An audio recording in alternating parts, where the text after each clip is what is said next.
told him at Tuxedo at the last Townhall we did just a few minutes ago that we have an annual auto show charity event tonight, and it's black tie, which means that Sue has to threaten blackening in my eye to put this thing on. She'll look a lot prettier when she picks me up tonight.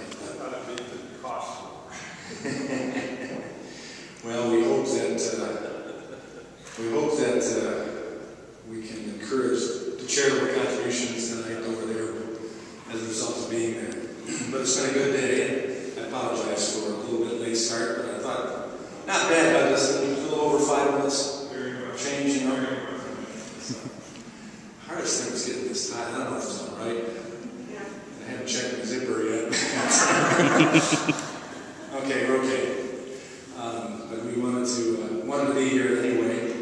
It's been a full day. Started out in Jackson. We had the chance to sheriff to hear Benny Napoleon, your colleague from Wayne County, sheriff, and what an amazing, great message he gave today about the need for commitment, integrity, courage, and character.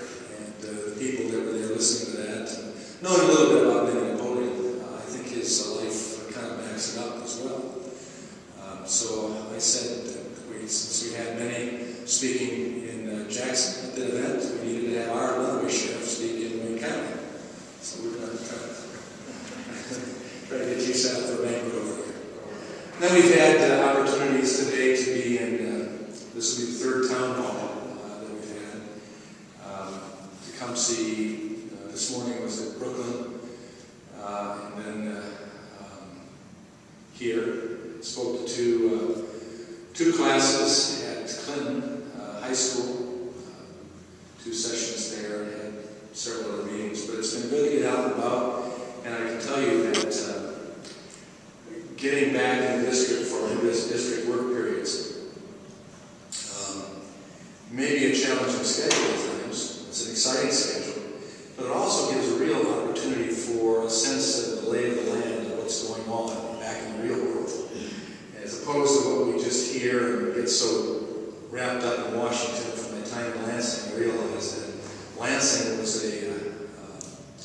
about 10 square miles of unreality surrounded by an entire state of reality. The same thing is true with Washington and the rest of the country. But what's been encouraging, especially this week, is I've been in numerous manufacturing plants, places like Martin Marietta and Jonesville, a Canadian company that has its flagship plant now in Jonesville, Hillsdale County.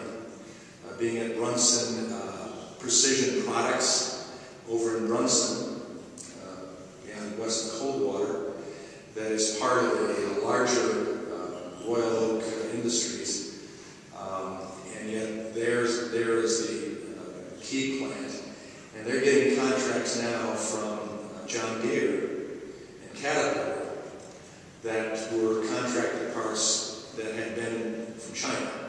They're coming back home now. And it's exciting to think now that they told me almost everything I was interested in, because I was out in North Dakota looking at mining operations, and I was riding around in trucks that could carry 1,000 pounds, 300 tons of coal at one time. These huge Caterpillar engines that would fill up that four-way almost totally. And most of the parts that would be hanging on that engine would be from Brunson Precision Products. And so it's neat to think that the jobs are coming back here. And I think we can continue that. It also is encouraging to know that when firm policies are carried out, although I haven't agreed with everything that our state legislature and governor have instituted yet, the good thing is that what our governor said he would do, he is doing. And you have to respect the person for doing what they say they'll do, even if you don't necessarily agree with all of it. And as he's trying to indicate, we want to be a hunting state, yes, hunt for businesses to bring in. But we also want to be a gardening state, making sure that businesses that are here will stay here, will grow and thrive and expand. And we're seeing that happen. And unlike John McCain's statement that Michigan, get over it, manufacturing is not going to return, I didn't believe that. I think most people believe that in Michigan. We have manufacturing in our DNA. And frankly, I think common sense, we have to have manufacturing in this country. Sure, service and all of the rest, but manufacturing has to be a part of it. And we're seeing that come back, and I think I've been really encouraged this week. But I've also had a chance to talk to individual entrepreneurs, franchise owners of small businesses, and I hear a common theme that government still is squashing some of the opportunity that would come, and certainly the federal government, as a number of states are trying to do the right thing, and I believe are doing the right thing. They're not easy things, and they've generated a lot of fire and heat. But nonetheless, in this state now can say after 2 years of this new administration, we paid off the debt, and they have a $750 million surplus. And then when I hear legislators, a number of whom serve in the 2nd District, I talk with them and I hear, they tell me reports of people and agencies and organizations coming and saying, you got the surplus, now could you fund this program? And I hear them say, no, it's too soon to do that. We have to build it up, strengthen our economy. Don't go back and spending everything that comes in again. And that's what it has to be. And if the federal government did that, wow, the optimism that we're feeling here in a state that's been too long hit with unemployment levels higher than the rest of the nation until California finally surpassed us. What a boon that would be to our economy. I even saw a couple people this week, met them coming back from Alabama. They'd gone to Alabama for jobs, had jobs, but now they heard that there were job opportunities back in Michigan. They want to come home, and they've done that, and are working back here in the state again. So we've been listening hard. Things I've heard is the continued extension of unemployment insurance is instituting a moral hazard that shows itself, for instance, at what was it, Martin Maria, had numerous instances of people that they were hiring back from SKD, the company they bought out, who met the qualifications of the job they needed them to do. But when they heard of the income level, which was lower than what they had at SKD before they were sold out and lost their jobs, they decided, well, I'll tell you what, we're not going to come back right now. We'll check later on if we haven't found something better. But we've got unemployment insurance that continues on for the next number of months, so we can carry it out. And I said, you are actually hearing this? And he said, absolutely, we're hearing this. And that corroborates with other business testimonies I've heard of the same thing. Sure, they may only make $40 more a week than they would on unemployment when you cost in the cost of child care, lunch bucket, and transportation, but turn down a job because unemployment insurance would be good enough for me. America cannot survive, let alone grow, if we keep that philosophy alive, as opposed to people saying, no, it's not the job that I'd like a little better income, but it's a job. And I will be doing it myself. And who knows what might develop from that. That's the spirit of America. Spirit of my dad and mother, both during the Depression, they lost their jobs and had to start all over again. They never ended up back at what they were doing or wanting to do, but nonetheless carried on with their own life. Let me just give you comments on a couple key issues that have been in the news, and then we'll open up the question and answer. And those key issues are one, the extension of the payroll tax, holiday and unemployment insurance extension. That proposal that was voted on in the House just before the Christmas holidays, it was I think the 20th or 21st, we ended up voting on that. The President had expressed the desire to have a 1-year fix and an extension of the unemployment insurance and an extension of the payroll tax holiday. We said, okay, we will work on it in the House. We did. And we put a 1-year extension on the payroll tax, which is the Social Security tax, which goes in the trust fund. We all know that. It's not just some payroll tax. It's specific for the Social Security trust fund. And we did that by having pay-fors, taking funding from other areas, discretionary areas of our federal budget, and putting them in to equal out what we would give to the worker as a holiday for the payroll tax deduction, that percentage, and yet not raid the Social Security Trust Fund in the process. Seems wise to me. Seemed like a good idea. We did the same for unemployment insurance. We didn't extend it the additional year that the president was pushing for. We extended it 56, or additional 90 weeks. We extended it additional 56 weeks. But we didn't pay for it as well to make sure that the state governments, and more importantly, businesses, wouldn't bear additional brunt, because that's the ones that actually bear the brunt of any unemployment insurance extension. So we paid for that. Then we added a few other things in that fit with jobs in the economy. One was the Keystone Pipeline project, which earlier this year, all of the studies had been done, checking out the viability of that project as well as environmental impact, and it come true loud and clear that this was not a negative impact to our environment.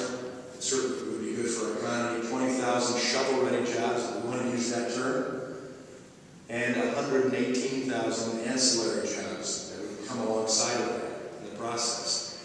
The president had initially, the first part of the year, indicated that he was very positive for that. And then in more recent days, he's backed away and said, let's put off the decision until, I believe it was after the election. So we felt that was the wrong thing to do. We heard, for a fact, two things. One, that they were starting to lay off some of those 20,000 employees that had been put up to get things up to speed and get ready to start implementing the project.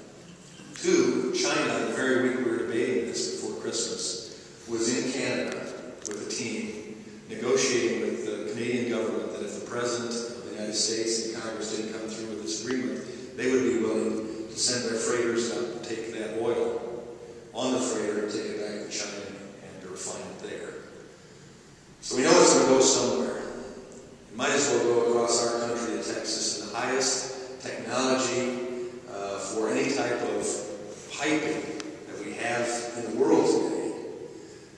Electronically censored, all of the rest, the components, the materials for the piping, way beyond what is running in thousands and thousands of miles of pipes under our country right now. We've seen those burst in recent days, even right here in this district, in Marshall and Kalamazoo River.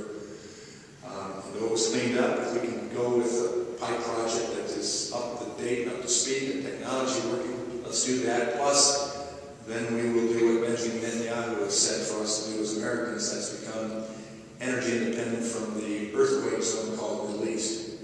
Makes all good sense. So we did put that requirement in what we passed, saying that the president would have to decide, make a decision in 60 days. It's doable. We passed that to the Senate under the impression that we'd been given that they would adopt it, the Senate and the President would even sign it. That all changed, almost overnight. And the Senate, in their normal fashion, a do-nothing Senate as they have become, because we've sent 32 jobs bills over to the Senate now. All we've asked for them to do was simply disagree with us and send it back and go to conference committee and negotiate a compromise that we can at least move forward. We don't expect us to get everything. But to this point, only 4 bills have been sent back from the Senate. 3 of those free trade bills, Colombian, Panamanian, and Korean, that all of us agree on, including the President. But all the rest sit stacked like cordwood in front of Harry Reid's desk. And how can you move forward? And how can you get out of the persona of a do-nothing Congress if only one House, in a bipartisan fashion? When I left in my suit jacket, the sheet I remember showing of those bills. We don't ask them to do anything except deal with us on those. Now, it's starting to feel like some collusion between our President and Harry Reid to sacrifice any goodwill people might have for Congress, for the actions that the House has done, by allowing short-term fixes to be the rule of the land, D-Day experiences, 12th hour decisions and all of the bad publicity that comes with that, in order for the president to say, if you would give me a do something Congress in a second term, we'll get something done. Now, I don't want a second term for this president. So I'm willing to have a do nothing Congress, but I wish that we could get beyond that. And I think this issue with the 2-month fix that the Senate sent back to us and then left town, not adjourned, because we didn't vote for adjournment in the House. So they can't adjourn, according to the Constitution, Article 1. They left town, and so now it's all going back on us. The Republicans were obstructionists. It was our way or the highway. No, it wasn't. We sent it over and then selected our conference committee, ready for the Senate to select their conference committee to work out, hammer out an agreement together. So we'll go back before February and come up to D-Day again on this fix. And I won't be surprised if we end up with another short-term fix so the president can continue to say it's not my fault, it's Congress's fault. And in fact, we ought to be keeping our eyes on his policies that he stood behind. With the Affordable Health Care Reform Act, known as Obamacare by most people in the country. With the stimulus bill that would keep us below 8% unemployment if we passed it. With the TARP bailout. With the Dodd-Frank financial reform package takeover our financial system. With Solyndra. With Fast and Furious. That's all the record. You can see why he doesn't want to run on that, but rather than do nothing Congress. So, it's up to us out in the citizenry to do our own homework, to ask the questions of your member of Congress, your U.S. Senator, of the President himself, and of the candidates that are running from another side for President, on what should be accomplished and what has been accomplished and what's the future. Finally, and I think maybe even of greater evidence of the tipping point situation that we're in. Not simply bad policy, in my opinion, but my opinion of what our administration has pushed forward.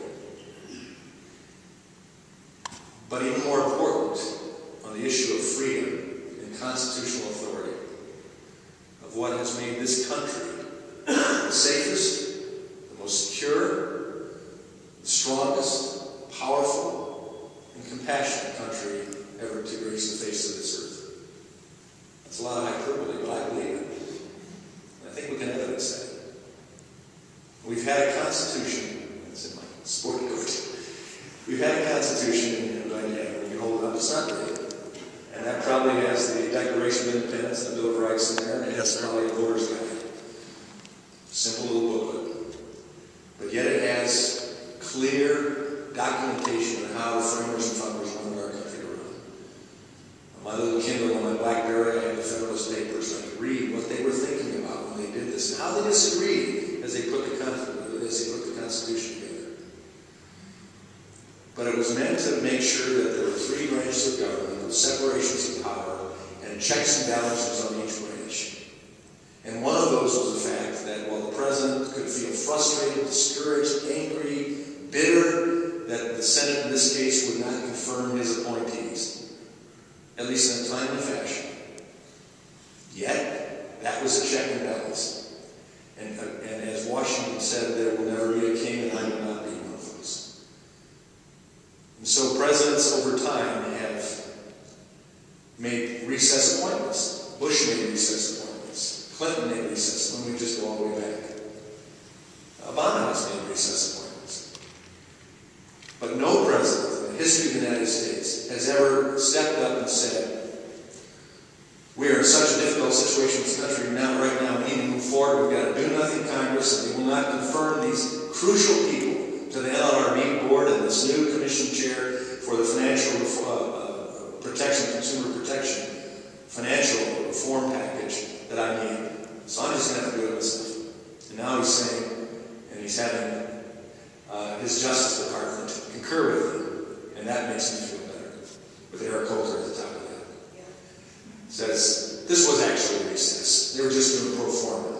Well, every other president has had the Senate doing pro forma stuff and has not pushed it to make a recess appointment when they were in recess. So this is a constitutional crisis. Will the president get away with this, and then what next can you do? That has justification because I believe that the people want me to do this. That is scary.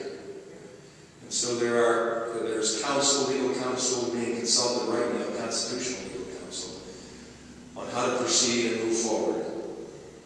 We know it will be difficult. We know that probably the best we'll be able to come up with is to make a precedent that a president cannot do this. But I hope that people are watching and seeing the type of power that is intended to be usurped by this president of the United States, duly elected and serving, and under the accountability to the Constitution, having taken the same oath of office that I took, raising my right hand, defend and protect the Constitution of the United States against all enemies, both foreign and present, and domestic. And right now we have an enemy that's domestic to the U.S. Constitution of the United States. Just wanted you to hear that from me, where I stand. And now let's open up for question and answer and see if I can keep on track, standing in Tuxedo. My big question, you just cited the Constitution. Obviously, I've done a little bit of research on it myself. My big fear lately is the National Defense Authorization Act. It strips away, just tarnishes 6 amendments instantly. And you voted yea, correct? I voted nay. You did vote Final nay. passage, I voted nay. Well, in turn, what do you think about that, basically, and how much of a scary scenario is? Like, didn't we learn to put the Japanese in internment camps? Didn't we learn segregating people based on beliefs and not actions is never good for our country and our freedom or liberty? We are in a trying time where we have that fine ragged edge line. It's not a fine line; it's a fine ragged edge line because of the terrorism and the technological terrorism, cyber terrorism, and all that go on. And as I fly basically twice a week back and forth, I recognize some of my civil liberties that I assumed years gone by are severely, well, I wouldn't say severely for me, even though we have no benefits being a member of Congress when we go through those. Yet, it's graphically portrayed to me. I'm also glad that I generally don't worry either with anyone on the plane that I see walking past me or sitting next to me that I think might be another underwear bomber or a shoe bomber who's incarcerated in violent prison here in Michigan. On the other side of the ledger, when I saw the language that the Senate, with Levin, sadly John McCain, inserted into the House-passed defense authorization bill first, that when we got a chance to look at it more clearly, we were concerned a little bit with the House version, but the Senate version we just could not countenance. And we appreciated the fact that former FBI Director Sessions, who served under Reagan, came out with a strong article attacking the Senate language. But when it came back to the House and the conference committee, that language was basically restored to the House-passed version. But when we checked with Sessions, and he concluded he felt that it met adequate protections with that language that we shouldn't be concerned with. My concern, and I don't think that's exact word, but that was basically the thrust of what he said, shouldn't be concerned with it, was that if there is still some ambiguity or some doubt, err on the side of safety. And so I voted against it. The majority of members on both sides of the aisle voted for it, feeling that it was probably okay, and it probably will be. But this is another example in our recent history where the general public watchdogs, i.e. people like you, who read some information, who heard some information, maybe didn't understand all that was there, but were concerned enough that you contacted your members of Congress. I can tell you that it went into hours of debate in committee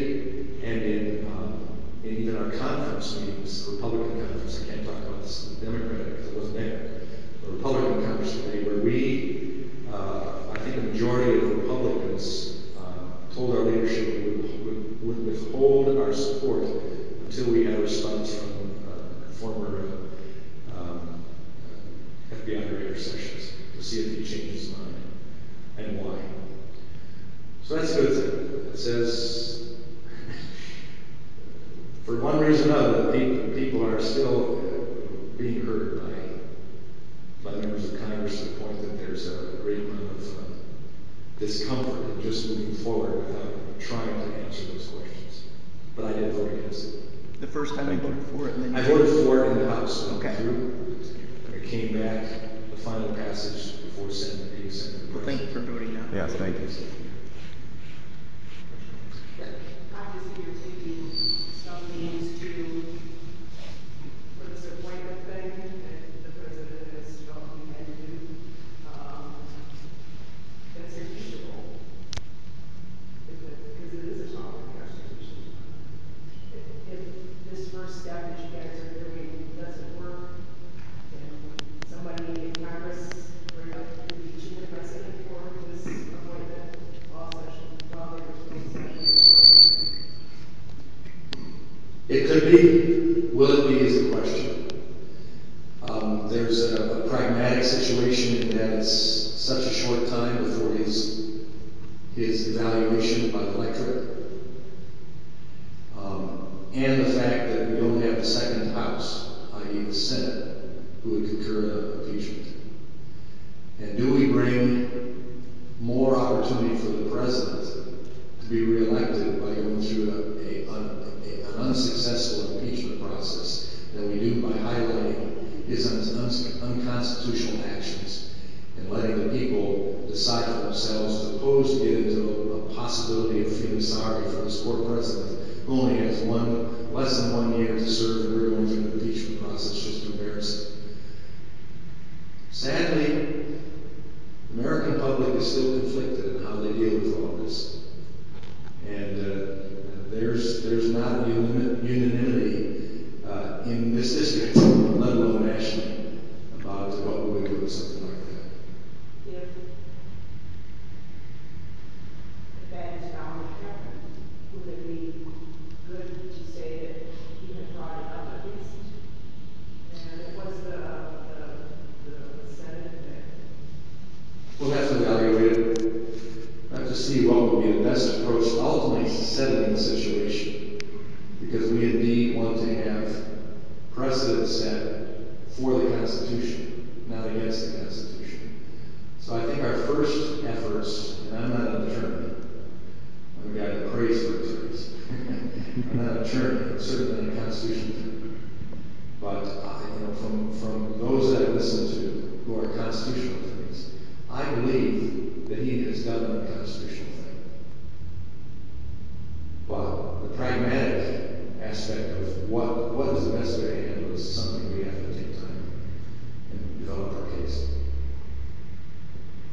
Best way to impeach this president is to vote him out this next time. They still feel sorry for him because he's such a likable guy. Some might say that. He is our president. He is our president. We in America elected him. We the people. We like to use that, throw it around. And so we the people did elect him, though many of us didn't vote for him. Yet we also are waking up to the fact that we have been too complacent and haven't been as aggressive as necessary in educating our family, our friends, our neighbors, and getting them interested to the point that they will vote the right way, and we've got to do that for the future. Of the current Republicans running in the primaries and whatnot, which of them do you probably most identify with, or which one would you, if you were to, perhaps vote for one of them, which do you like the most, I guess? I want them to identify with me. Okay, I understand. But is there one that you prefer more than another, I should say? Perhaps. I mean, I'm assuming you may know these gentlemen obviously better than I do, so. I only know every candidate thus far. personally accept Huntsman.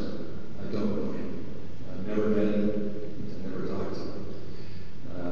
And I know the ones that, I take that back.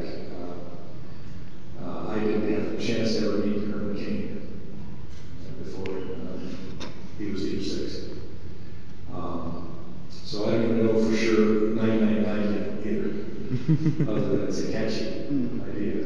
I have not endorsed yet. I'm not planning to endorse. I mentioned on the radio interview yesterday that I would probably be endorsing by the mission primary in February. Okay. And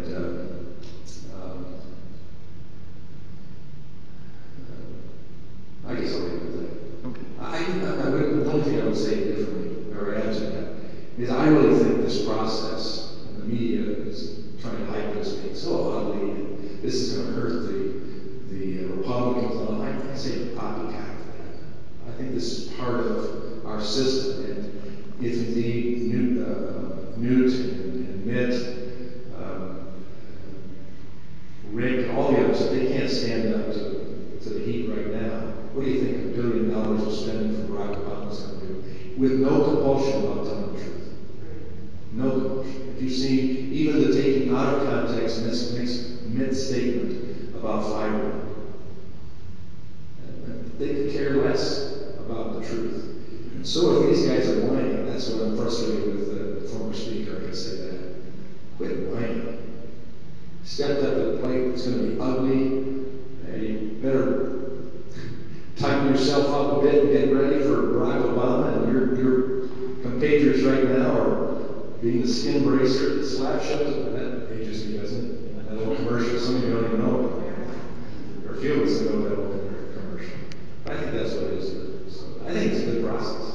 We're betting our campaigns, unlike what the Democrats didn't do for their campaign last year, because they wouldn't let it be done, the media wouldn't let it be done either. Back here in the white shirt. Dave? Hi, Tim. There's so many things to talk about, but I think if we don't get a handle on our spending, all the bets are going to be off. So I'd like to just present a scenario to you. By middle of this year, our bond rating is going to be trashed again, lowered. People are going to be going right up to the wire in terms of extending the debt ceiling. And, you know, I think it's to the point where our country is in serious, serious trouble.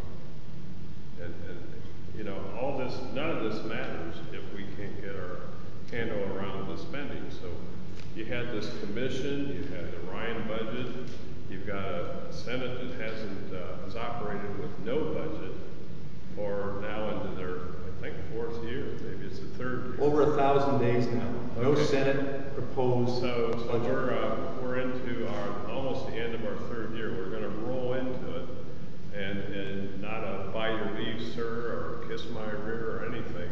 It's just we're going to keep moving into spending at the level that we have. And I'm also concerned about the fact that we're going to cut our military at a time when I think it needs to be as strong or stronger than ever. So, you know, we're really in a dilemma, and I don't know what can be done about it. But the people in our country are really frustrated watching this. As they ought to be. As they ought to be. We would just like them to be frustrated with the right people at this point in time. You know, I had in the last meeting I was at, I could say a progressive, chastised me for 2 things, but all wrapped up in one. That's a spending issue that I was unwilling to compromise on a tax increase along with spending cuts. My response to him was, when the president wants to accept the Simpson-Bowles Commission report that he commissioned, that came up with spending cuts and tax increases to take care of a financial problem, and he did not push that forward to the Senate to offer us an alternative to our House-passed budget of $6 trillion in cuts, no tax increases, Medicare saving and reform, and the like. I don't see how we can be chastised for not negotiating on tax increases when the President and the Senate wouldn't even push the proposal that they authorized. The other thing is, you'll find as we go along here, the progressive liberals are really capitalizing on Rover Norquist's no new tax pledge. I've signed it for many years. But I was a no new tax increase before Rover Norquist put out those pledges. And why do I say that? Because I truly don't think in years gone by, as I was in the state legislature, we're facing the same problems on a smaller scale. I don't think it's an issue of revenue. It's an issue of spending. Now, if we get the spending and after doing all that we need to do there, and ratcheting back our programs, services that we've taken on, the Constitution never indicated we had responsibility for, but rather the local communities and the state had responsibility for that if they wanted it. And we left the money back in the states. And we let the economy grow because private sector grew and jobs grew. And we gave people the opportunity to be in the middle class. And I hate to use class, but that's what they're using. But middle income, upper income, or no income, if they determine that. If we get to the point where we've done everything, then maybe I'll talk to them about a tax increase. I'm not worried about ever getting to that point if we actually do the right thing, let the market work, and free enterprise work. Question back here in the front. In adherence to the Constitution and the mindset of the founding fathers is a pretty big part of rhetoric in Washington, particularly Republican rhetoric. I think we could agree on that in terms of speeches made, a certain degree of proselytizing that goes on in terms of adhering to the mindset of the founding fathers who wrote the Constitution. I'm curious, do you think it's possible that there's a degree to which it becomes almost unhealthy to kind of adhere to a mindset that goes back to the time when the nation was in a radically different place than it is now? Do you think that there is a degree to which it becomes almost unhealthy to adhere to that sort of mindset? I mean, for example, I believe Justice Scalia would consider himself a literal Constitution interpreter, someone who interprets the Constitution in a literal way.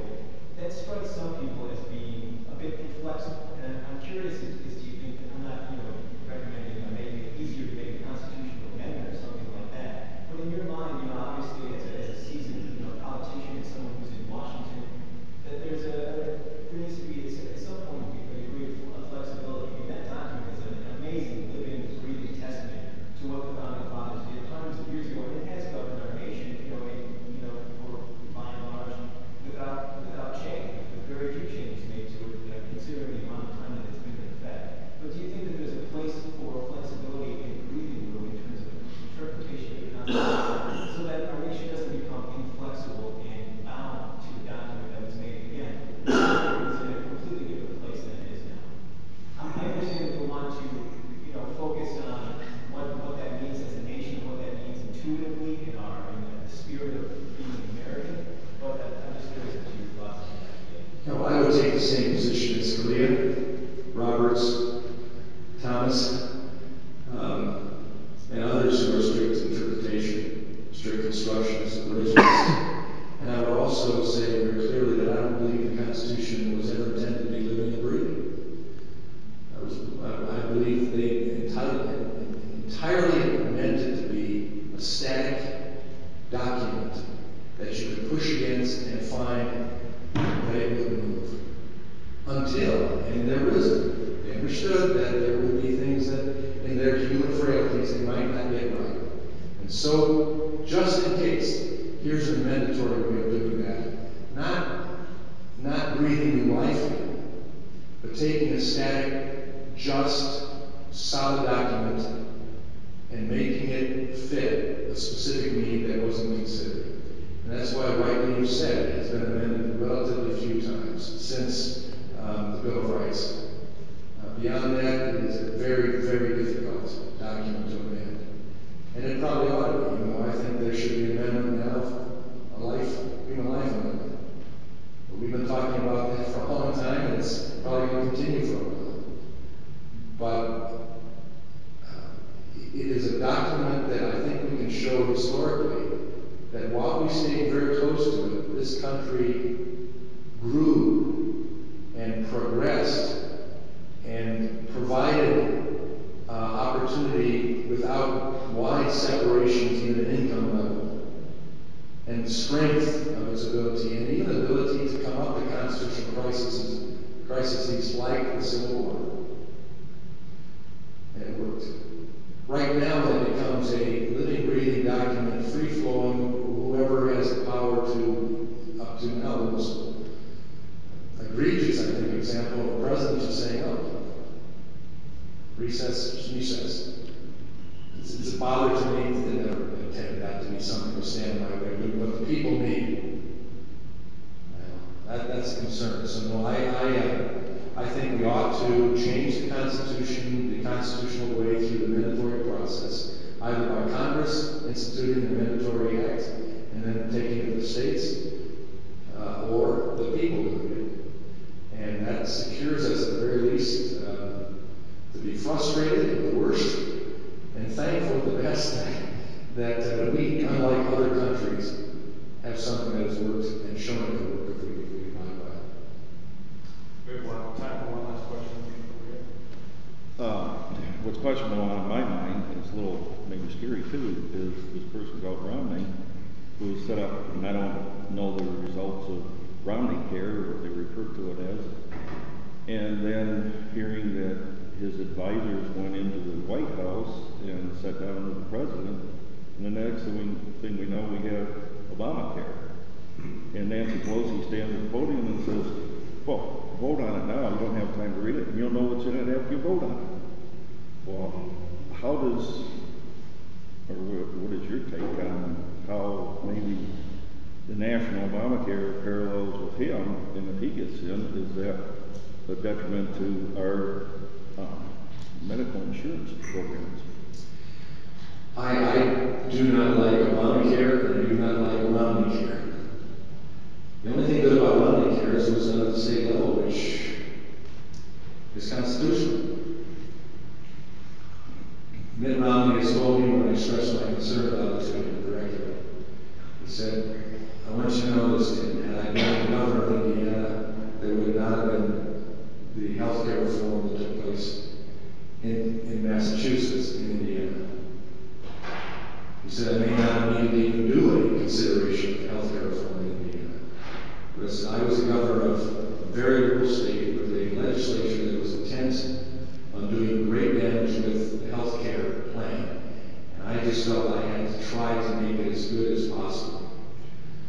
Now, if I were governor, and I don't ever intend to be, and not countenance that, but I think I would have said, I'm willing to have my veto overridden and let it be on the backs of the state House and Senate to do a silly thing like Romneycare has ended up being. On the other side of the ledger, he said, "I believe in the Constitution strongly, but that is not the place of the federal government. And I will never, and would never countenance the federal government doing health care reform, other than working with the cost, which I concur with." Now, the beauty of this primary process is you'll have a chance that you're going to have to answer those questions more. And frankly, I think he ought to be pushed and shoved until people feel comfortable with him if he's going to be the nominee, or discomforted enough that he will not be the nominee and it'll be somebody else. The only thing we have to realize at the end of the day, my opinion, that's a disclaimer, but my opinion, at the end of the day, anyone running the Republican ticket right now would be better than the president of the White House, the president of the United States. And any effort to do a third party will be fought with the results and defeat, I think, of the future of our country with the re-election of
historically, it's been, there have been rougher elections, including duels in the street.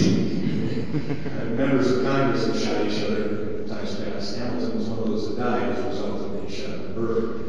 And I'm glad that that's not happening. And it is but I harken back to, I think, some wise words from Lynn John, a former state representative in Michigan from East Lansing.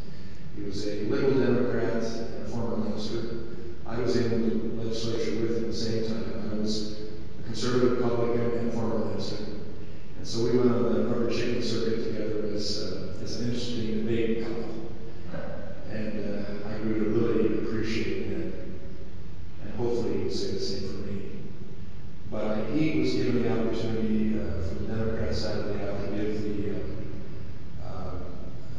special speech at the first term in class in which I was one. And I'll never forget his speech. In fact, I have a copy. I've had it since that time in 1998, 99. And his title was The Beauty of the Messiness of Democracy. And he challenged us, all of us as term legislators, to go forth, as he said, go forth and speak forcefully and with great encouragement of the messiness of democracy. And what he portrayed in that message was that because of the freedom we have, and because of the ability to be deeply divided over very emotional and philosophical issues, we will battle. But in the end, up until at least this time, and I hope it continues, I certainly will encourage you to continue, that at the end of the day, when the battle is won, the victor comes out, we've fallen behind as loyal opposition at the very worst. And I think that's where it is right now. I don't like some of the things. I certainly have gone through elections where, just a month and a half ago, $440,000 was expended with attack ads on TV against me, showing me feeding a little baby arsenic and cyanide. I don't like that. One thing I will admit to is overfeeding my grandkids sugar. But that's my responsibility. But they overstepped their bounds, and I think they've helped me. Nobody believes I would do that. Just because I voted for the RAINS Act, which says that the EPA and other departments of the federal government, if they're initiating proposed rules or regulations, that if they must do a study to find out the economic impact on jobs, the economy, and anything over $100 million of impact, that rule has to come before oversight of the Congress. That's a good thing. But they took that one little vote because it reigned in the EPA and now saying that I'm going to feed kids arsenic and cyanide. Well, it allows me now the chance to tell you what the other side of the story is. But if we could get away from dirty, rotten, negative campaigning, I would love it. But it has been proved time and time again that that type of campaign works. And so we will try our best to be firm, to be direct, to run against a record and a person. That's why I listened to my concerns about Barack Obama on the issue of his policy that he's pushed forward and what he has countenanced in his agencies, whether it be Solyndra or Fast and Furious, or whether it be the Affordable Health Care Reform Act, known as Obamacare. So, thank you for taking the time. I'm sorry I got to run to get down for a 6 o'clock start of this event. When will you be back in Adrian? Probably Saturday, as in my mom nursing home. Something like this, I'm not sure. We try to do it regularly, but I think we've had several town halls in Adrian this year. 2 at this spot. Generally, it's not on the website, but we make the robo calls and put it out to me and things like that.